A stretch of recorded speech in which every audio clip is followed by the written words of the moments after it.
Coming up right now on SUTV News, President Bill Rood ships out. And we once again set our sights on the nation's debate on guns. It's all right now. Back in 20 seconds. 20 seconds.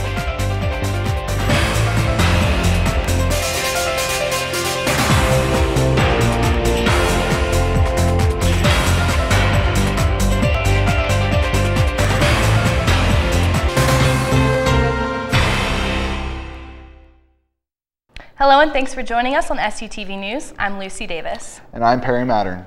Well, Shippensburg will soon be looking for a new president. The University of Northern Iowa announced this afternoon it has selected Bill Rood as its new president. Rood, who has been at SHIP for 5 years, takes over as Northern Iowa's president on June 1st. And positive movement in negotiations make the threat of strike less ominous. Our very own Sarah Small has the update. Hey, Sarah. Thanks, Lucy. APSCOF and PASHE made big steps forward this week in teacher contract agreements. Early Sunday morning, both sides agreed to a general framework, hopefully eliminating all thoughts of a strike. Although the deal is not final, students can see progress in negotiations. Classes will proceed as usual. People will be able to graduate on time. All right, people will be able to go out and start the rest of their lives on schedule. State school chapter presidents are hopeful this agreement will pass and the rest of the semester will go on as scheduled. But like the old saying goes, it ain't over till it's over. Back to you at the desk. The annual Eastern Sports and Outdoor Show was supposed to take place this week. With over 200 vendors and an Olympic gold medalist boycotting the show, gun control has certainly hit home. Our Steph Horvat has more. Hey, Steph. Hey guys! The Second Amendment states a well-regulated militia free state, the right of the people to keep and bear arms shall not be infringed. We don't talk like that today, so I talked to a political science professor to see what the forefathers meant by this amendment. That citizens were able to bear arms in case the government became tyrannical. That was something that the founders really feared. They didn't want to come out of a really bloody revolutionary war and land right back into an oppressive regime. The president visited Minneapolis earlier this week to talk about his proposed reforms for the nation. Meanwhile, New York is the first state to pass new gun laws. These laws include restriction of magazines from 10 rounds to 7, mandating a police registry of assault weapons, further restriction of assault weapons to define them by a single feature instead of 2, and require therapists to report unstable patients. President Obama is trying to pass these reforms on the national level too. Next week, I'm going to take a look into how to purchase firearms and the permits needed. Back to the desk. More to come on SUTV News, a group of students preparing for their careers and also trying to put a stop to bullying. We'll tell you how. And SHIP students can put down roots in the future. It's coming up next. Improve your commute and your knowledge of gun control, all by reading Shippensburg's own student newspaper. Paris Hellman tells you what's to come in this week's edition of The Slate. This Tuesday, February 12th, another issue of The Slate will be out on newsstands. The stories include a feature on the new owner of Biscotti, a review of Michael W. Smith's performance at the Lurr Center, a professor spotlight, and tips for commuters. Also, don't forget to attend Rights and Restrictions, a discussion on gun control, on Wednesday, February 27th at 7 p.m. in Memorial Auditorium. Featured panelists from law enforcement, political science, sociology, and journalism experts will be speaking. Don't miss it. Sticky summers and frigid winters no more. The new residence halls are here and they are changing the atmosphere around campus. Hover cars and robotic maids may not be here quite yet, but the future of Shippensburg University and on-campus living is right now. Recently opened residence halls and new ones on the way are creating a buzz on campus. Students who've lived in the old dorms love the student-friendlier layout. Walked in, to my left was a thermostat. I already knew from the jump this was a perfect school for me.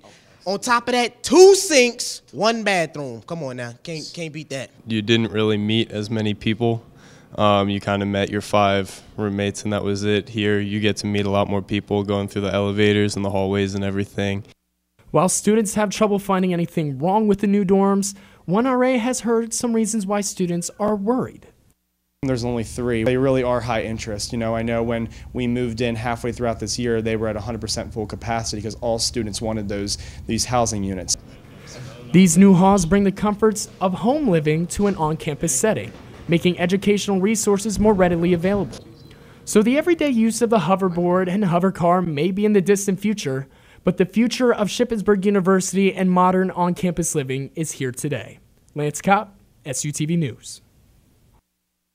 And returning students for the 2013-2014 school year can go online to ship.edu/housing to sign an agreement and begin room selection. Students in the campus chapter of the Organization for Public Relations Professionals have teamed up with SHIP alumni and MTV's Chris Rabb to end bullying. The students took on the youth bullying campaign as part of a national competition for college PR firms. SHIP's campaign is called Speak Up, and it is targeting the Cumberland Valley school districts. It begins with cyberbullying, and it happens all over the world. Nationwide, not just Cumberland Valley School District, because the more views we get, the more likes we get, obviously the more notice we'll receive. For more information on the campaign, go to www.speakuptostopbullying.com. And give up those old prom dresses and donate them to a great cause. Tau Kappa, the Women's Athletic Honor Sorority, is collecting gently used dresses for their annual Project Prom Dress event. Project Prom Dress sells used dresses, shoes, and accessories for a low price to girls in the local community. Gift certificates and makeup and hair tutorials are also showcased at the event. For more information or to donate, contact Caitlin Bamberger at cb7311@ship.edu. The 10th annual Vagina Monologues will be hitting the stage February 21st. Along with the monologues, the Women's Center is hosting a cause called 1 Billion Rising. 1 in 3 women will be violated at least once in their lifetime. Come out to the Cub on Valentine's Day, February 14th, to write and post secrets and join in a huge dance party. Men and women all over the world to overcome violence, and we want all of our SHIP students to participate in the movement. So come on out. And still to come on SUTV News, well, Phil saw his shadow, but winter seems to be staying around. Yeah, it really hasn't gotten any warmer yet, but we hope you stay tuned. Hi, I'm Trey Kemble. And I'm Zach Rivera, inviting you to tune in to SUTV for every play of the Shippensburg Raiders hardcourt action. We bring you coverage of both the men and women's basketball teams right here on SUTV. Join us Wednesday when the Raiders take on Bloomsburg. Tip-off is at 6.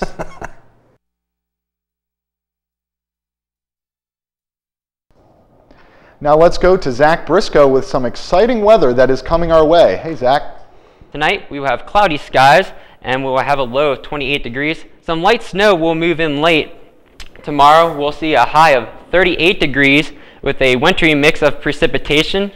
Then the precipitation will change to rain as we head throughout the day. 38 degrees will be your high. It will then change to light snow and some strong winds as we head into the evening.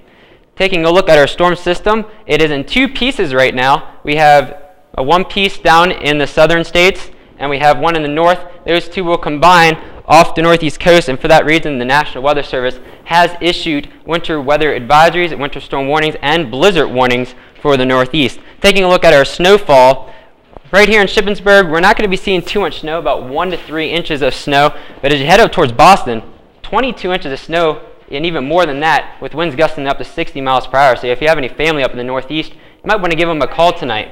Now as the storm system moves out on Saturday, we'll start to get a pretty pleasant weekend, and we'll see temperatures around the freezing mark. And then as we head out to next week, we'll see some rain and ice as the start our week on Monday, high of 46, and then temperatures dropping to 42 on Tuesday. Now we're going to send it outside to Courtney Christian with some winter preparedness tips. Courtney? Thanks, Zach. Preparations have already started here on campus. Crews are out early this afternoon salting all the walkways. While campus is prepared, here's how you can prepare at home. Make sure you dig out that shovel so you have it on hand. If you need to go out, make sure you bundle up in several layers. And if you need to drive anywhere, make sure that you keep a safe driving distance and reduce your speed. Finally, if you have nowhere else to go, stay at home and watch a great movie. Back to you guys at the desk. Light weekend means a good weekend for some people. Kyle Stump has your resort report. Hey, Kyle. Hey guys, I'm here at Ski Round Top where the conditions are perfect.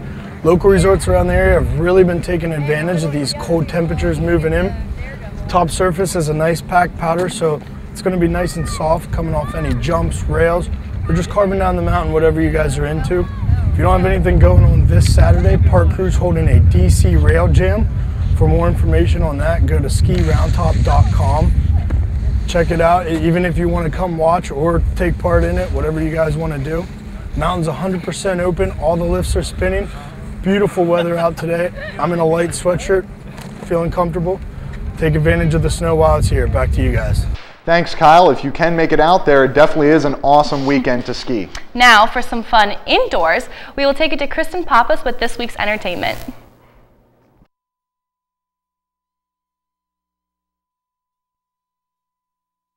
Thanks, guys. Rejoice. The Twilight Saga Breaking Dawn Part 2 is playing tonight in the Cub Multi-Purpose Room. Earlier, I sat down and reviewed the film. Bella is enjoying her new life, her new powers, and her newborn daughter, Renesmee. However, it is thought that Renesmee is an immortal child and death is threatened upon her. The Cullens are fighting to keep her and the rest of their family alive. Shh! The show's about to start.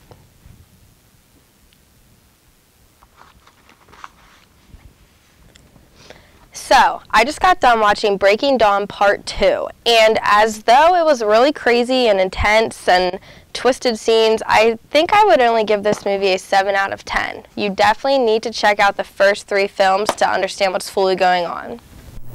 The final movie of the Twilight Saga starts at 9 p.m. with doors opening at 8:30. Be sure to get there early as seats are sure to go quick. The Lure Center welcomes 3-time Grammy winner Michael Smith this Saturday at 8 p.m. Tickets are available to come hear the gospel music of the Hall of Famer live. On Friday, February 15th at 10 p.m., comedian Jimmy O. Yang will be performing in the Cub Red Zone. Admission is free for everyone, so be sure to stop by. To see some of Jimmy O. Yang's routines, check out his videos on YouTube.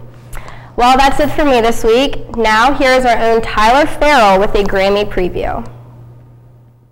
Annual Grammy Awards are this Sunday, so we decided to take a look at a few of the major categories and give our picks along with yours. The first category that we're going to take a look at is Album of the Year.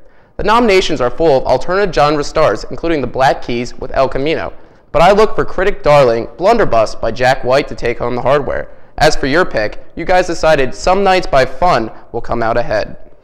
Next, we have the Record of the Year. The catchy We Are Young by Fun or Stronger by Kelly Clarkson are strong contenders. But that song you've come more accustomed to remixed, Somebody That I Used to Know by Gautier featuring Simbra, is my pick to win. You guys, though, kept up the fun and selected We Are Young. You may have heard them in some form for the past 10 years, but Fun, with songs like Some Nights, is the front runner to win Best New Artist. And no surprise here, you guys picked Fun again as well. There's something about a song that you just can't get out of your head, or that spurs millions of imitation videos. It may be crazy, but Call Me Maybe by Carly Rae Jepsen should take away the Song of the Year title, and you guys agreed, giving the first-year singer the nod. These DJs are at the top of their game as they decide to seek solo ventures, but their epic dance ballad, Don't You Worry, Child, should earn Swedish House Mafia the honor of Best Dance Recording. But you guys thought a little differently, taking Calvis Harris featuring Neo with Let's Go. The rest of my picks, along with yours, are available on SUTV's Facebook page.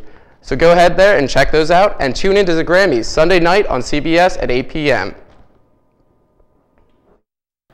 Don't go away, still to come on SUTV. See what new privilege that athletes were granted with. And there are new changes for our football team. Sports is next. Special Olympics Fun Meet hosted by the Student Athlete Advisory Committee is underway at the Higas Fieldhouse Pool. Let's head over there with Priscilla Lucchese. Hey Priscilla. I'm here at Higas Fieldhouse where Special Olympics swimmers are taking a dive with ship swimmers to benefit the Special Olympics. A few of the Special Olympics swimmers have been doing this for over 10 years. It gives both swimmers a chance to have fun and blow off some steam. Make sure you come out and support the swimmers. I'm Priscilla Casey with the SUTV Special News Report. Priscilla. Well, joining us tonight is our new sports anchor, Zach Rivera. Zach, what do you have in store for us tonight? Thanks, guys. The man Coach Mack entrusted his explosive offense to is saying goodbye to shit. Offensive coordinator Mike Yurcich is taking the same job with Oklahoma State. Yurcich spent 2 seasons with the Red Raiders, joining this team at the same time Macheski became head coach. Yurcich's offense was #1 in Division II, averaging 529 yards a game and averaged nearly 47 points a game this past season. He helped Zach Zulli win the Harlan Hill Trophy as Zulli threw 54 touchdowns in Yurcich's offense. According to ESPN, Yurcich will begin his new job immediately.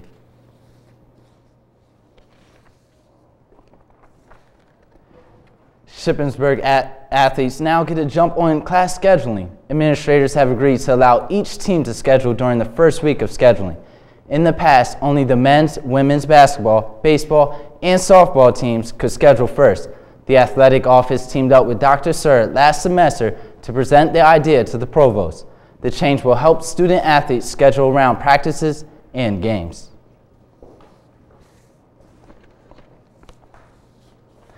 The Shippensburg Raiders baseball team takes its place among the top schools in the PSAC. The team is ranked 2nd in the PSAC behind Westchester. This ranking gives players motivation as the team moves into the season. Before we even get into the conference, I think it's an honor. You know, I think the program at Shippensburg has a lot of respect, and you know, people expect to see us in the mix every year. The Raiders are also ranked 14th in D2 Baseball News.com's preseason rankings. The team opens the season on February 16th at Barton. Now, I know I can't wait for baseball to get in the swing of things. No, it sounds like an interesting semester. All right, well, that's it for SUTV News. I'm Lucy Davis. And I'm Perry Mattern. Thanks for joining us. We'll see you next time.